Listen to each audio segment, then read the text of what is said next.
people won't be surprised to hear me say that the FB is completely opposed to the cuts, and we are doing and will continue to do absolutely everything that we can. We will continue to do everything that we can because we think, as the professional voice of firefighters, that the cuts are dangerous and that the cuts are wrong. And for all the theoretical talk of attendance time targets that you've heard tonight, our view of firefighters is that attendance time targets and no substitutes for actual attendance time. It's actual attendance times that determine whether or not people live or whether or not they die if they're caught in a fire. And we will do everything we can to make sure that attendance times do not increase, but obviously that will mean a wide-ranging campaign against the cuts, and that's what we're leading at the moment, and it's what we'll continue to lead. I completely concur with everything really that's been said tonight, so I won't rehearse some of the very powerful points that have been made, but I do in fact have a question for either the Chairman or the Commissioner, probably the Commissioner actually. In 2010, the Audit Commission came into the London Fire Brigade and said that they felt that the London Fire Brigade was maintaining too many fire engines, didn't need as many fire engines as it maintained. And the Brigade gave a response at the time. It was actually vociferous in its rejection of the idea that it maintained too many fire engines, and gave a very clear, very forceful response to the Audit Commission at the time. And what they said, what the Brigade said with the Commissioner in charge of the Brigade, is that the Audit Commission, and I quote, had done no work to demonstrate the particular demands which can arise if there are very large and lengthy incidents. Such incidents may be the product of terrorism or some other catastrophic event, such as a train crash, but they may also include normal business. And the Brigade concluded that there are regular enough large incidents in London to justify the level of emergency response capacity which would hold ready each day. So what I'd like the Commissioner to explain to the people of Town Hamlets is why 2.5 years ago, when the Audit Commission came along, you said they were talking rubbish and you told them to take a hike. 2.5 years later, when your political boss Boris Johnson comes along and says, we want you to save £45 million, you say, actually, we can do that without affecting the safety of the people of London. We can close 12 fire stations, we can remove 18 engines, we can slash 520 firefighters' jobs. If it was good enough in 2010 to tell the Audit Commission to take a hike, it's good enough in 2013 for you as the leader of the London Fire Brigade to tell the Mayor to take a hike. Thank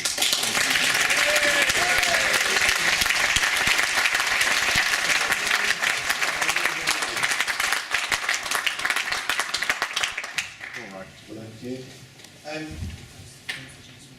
Yes, the gentleman check shirt, please. Yes, you, sir. Thank you. Right. Thank you very much. After my question, it's been answered by Councillor Peck, who I think is now gone. I wanted to ask the difference between fire engine coming into Bow East and a fire engine from Bethnal Green coming into Bow East, and we got the figures.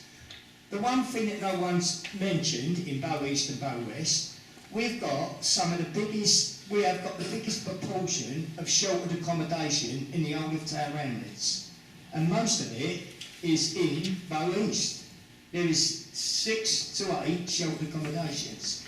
So the question I was going to ask is, how long would it take a fire engine to get to one of the sheltered accommodations from Bethnal Green, and how long it takes now to come from Parnell Road? And Councillor Peck's asked that. The difference is nearly 5 minutes. So that is my question. What about the old people in Bow East and Bow West? Okay, thank you, sir. And then the lady a couple of rows in front of you, just down here. Yes, you lady, yeah. Thank you. I'd like to say 2 things. First of all, it's very impressive to hear about the downward trend that has been over the past 10 years. And I don't doubt the management competence of you all in coming up with some proposals around the cuts in budget that are being proposed. My question, a number of people have raised concerns about how the modelling has been done of the impact. And I'd just like to pick up on one, I mean, the benefit cuts issue you disregarded, and it seems to me that that is a serious issue about how that is going to impact on potential for increased fire risk. I also wonder about the impact of cuts on other organisations like social landlords and so on. I mean, why aren't the new schools including sprinklers? Clearly it's desirable from a fire safety, but when so many organisations and individuals are now having to make cuts because they haven't got enough money, surely we can foresee that there will be an impact on fire risk in the area. Plus we know that there is increasing population coming up. So these seem to me to be increasing the fire risk, and presumably that should be assessed for. It's not clear to me whether those things have been included in the modelling. I'm assuming, as it hasn't been ruled out, that they have not been included in the modelling. And it seems to me I cannot see how the downward trend, I cannot see that it will not be reversed with these cuts. That's my first point and question. My second point, not really a question, my second point is, you have said, James, that there is this consultation about how the cuts are going to be implemented. But there will be cuts because there is no question, it's not up to question, that the budget will be cut. I do not accept that budget cuts need or should be made when it is putting all of us at risk and probably increasing risks given the changes that will happen in our borough, London as well, but particularly in this borough where the population is increasing, and the impact of poverty, of benefit cuts, is going to be greater here than in some other boroughs. But I don't really want to single out Tower Hamlets overall. I reject the need for these cuts that are placing all of us at greater risk. Commissioner,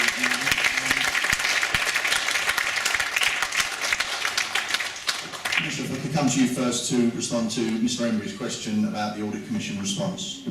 Yeah, before I do that, because that's probably the easiest of all the points to respond to, if I could just respond to the other first two points first. In terms of the gentleman that spoke about the sheltered housing in parts of the borough, I don't know exactly the location, but we have taken a note of your question. If you can let us have your name at the end of the meeting, I'll make sure we come back to you as quickly as possible with exact information in relation to the question you've just asked. But I think it's also important to remember that one of the things we want to do as part of this plan as well is that our view, London Fire Brigade, who are my view as a commissioner, not yet agreed, but my view is that too many people die and are injured in fires and sheltered housing, whether they be residential care homes for the elderly or for those that are disabled.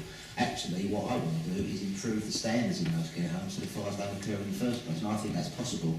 And what we want to do is to lobby those who are responsible, whether it be social housing in boroughs, whether it be private landlords or whatever, to improve standards in there so the fire doesn't occur in the first place. But if you give us your name at the end of the meeting, we'll come back to you on that point. Okay? Just speaking about the lady raised the other point now, I'm not going to talk about the political issues in that, obviously, but in terms of the population density, the population growth, I've said more than once actually this evening, as part of the presentations, we've demonstrated the way that the population and number of dwellings in Tower Hamlets has increased over the last 10 years already, quite significant increases in my opinion, and that's very similar to lots of other boroughs in London as well.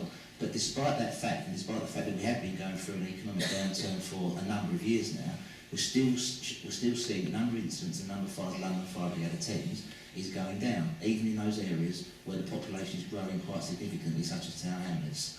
I'll come back to Paul's point if I may, because actually it's the easiest one to deal with. Paul is absolutely right. He knows that when the Audit Commission came into London Fire Brigade some time ago, they said that we should reduce the number of fire engines and the number of fire stations. And not surprisingly, I argued against that. I told them to take a hike because I'd never be so rude. But actually, I did argue against that. And the reason I argued against that at the time was because I wanted to maintain the size of the London Fire Brigade. Equally, that's why over the last 18 months, or certainly the last 12 months, the chairman and I and other members, all groups on the Fire Authority, have been arguing with the government to try to make sure that the cut we receive in our government grant is not as big as it was intended to be. And Paul actually knows as well that the figures were that actually, initially, it looked like we were going to receive a £60 million cut over the next 2 years, not £45 million that we've got. So we've managed to reduce that quite significantly. I have to provide a plan to the authority that deals with and provides a service to London Fire Brigade that provides a service which is the right one for London within the budget that I'm given to provide it for. And my priority is always to maintain as much operational response as we can. And I genuinely believe that with the budget that I've been given and the operational response that I'm proposing within this plan, we can continue to provide the service to London. So the answer to your question is, Paul, is that circumstances change over time. You could go back to 1985 probably and talk about how many resources we had in London Fire Brigade then and what we argued for, what we didn't argue for. But you have to talk about the here and now, and actually with the budget target that I've been given, following the very, very hard lobbying and arguing for the London Fire Brigade that I and others have been doing with government, this is where we've got to, and that's why I recommend the plan, because it fits the budget, and I believe it's still the plan that will improve the safety of Londoners and enable us to provide an operational response. The bit about terrorism and all that, actually we need to remember our response to terrorist incidents such as 7/7 and others is a London-wide response. It's not a borough-based response. And actually, the fact of the matter is, when we had the 7/7 bombs, actually we responded to that with a total of 47 fire engines out of the 169 that we had available. So we have significant resource still available. So I'm confident that our ability to respond to major incidents in London is not undermined, but the relationship between what I said to the Audit Commission when they came in and what I'm saying now, I think there's a very clear logic and a very clear process through that actually I think you know about as well. Thank you. Okay, thank you, Commissioner. Now, I'm just conscious of the time, so I'll take one last round of questions.